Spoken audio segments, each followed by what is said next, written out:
If you have ever taken a data structures and algorithms course or prepared for a technical interview that involves programming, you are likely familiar with the concept of linked lists. You can use linked lists to create many other data structures such as stacks, queues, and trees, and generally it's very commonly used for dynamic memory allocation. For more specific uses, it can be utilized to represent polynomial manipulation or even simply a mailing list for emails. Today, I'll give a brief overview of what a linked list is and then showcase how to reverse a linked list in Python, Java, and C++. A linked list is a linear data structure, which means that elements are not stored in continuous memory locations, but instead are linked using pointers. The linked list consists of nodes that contain data and a reference to the next node in the list. Today, we will be reversing a linked list. The input and output of the program is fairly simple to visualize. If the input is 1, 2, 3, 4, then our corresponding output should be 4, 3, 2, 1. First, we are going to create a static variable called head that is of the type node. The name head refers to the head of the linked list that will then point to the following nodes within the linked list.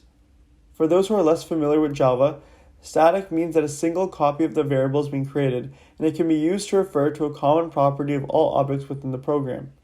We then are going to create a static class called node. We will create a variable of type int called data, which is the data that will be stored in the nodes of the linked list. We will also be creating another variable of type node called next, used to refer to the next node in the linked list. We will also create a node constructor that accepts an integer as its argument. The data variable is initialized to the value of the given argument and the next is initialized to null. Now let's create another method called reverse. This is what we will be using to reverse the linked list. The class will be returning a variable of type node, so we will start the class by saying node as well. It also requires an argument of a variable of type node, so we put that in brackets. When this class is called, a variable of type node called previous will be set to null. The current variable of type node will be set to the argument when this class is called. A variable of type node is called next. The current variable of type node will be set to the argument when this class is called. A variable of type node called next will also be set to null. Now in this while loop is where the reversing will occur, and we are specifically using the iterative method of reversing a linked list. Before changing next of current, it stores the next node, then changes next of current. Then you move previous and current one step forward. Now moving on to a print method, let's call it print list. It will not return any variables, so it's a void method. However, it requires a node type variable to call this method. While node is not equal to null, which is the end of the linked list, we print out the data stored within it, so the aforementioned integer values. Then it moves to the next node until we get to the end of the linked list. Finally, we need a driver method, so just use our classic public static void main method. We will first create a new object of the linked list class called list so we can access it. Here we input the data values of all the nodes in this linked list, and we then just use .next to go to each successive node. Now let's print both the given linked list and the reversed linked list. First, we print the current linked list.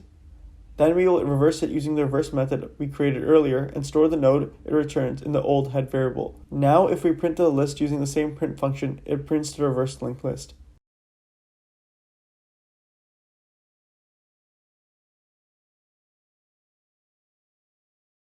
Now, the logic for both the Python and C++ versions of the code is the same, just some different syntax. So for Python, this class is just like the class we created before, and this is also similar to the constructor. Now moving on to this section, here we are creating the linked list. Here, this function is for printing the list, and it's the same as the print class we created in Java, and it stops when the current variable is equal to null or none. The reverse linked list class follows the same logic as well of iterating through the linked list and returning a value for the head node.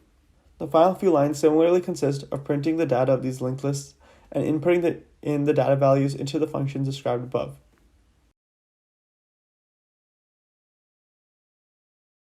Likewise, C++ also consists of similar logic.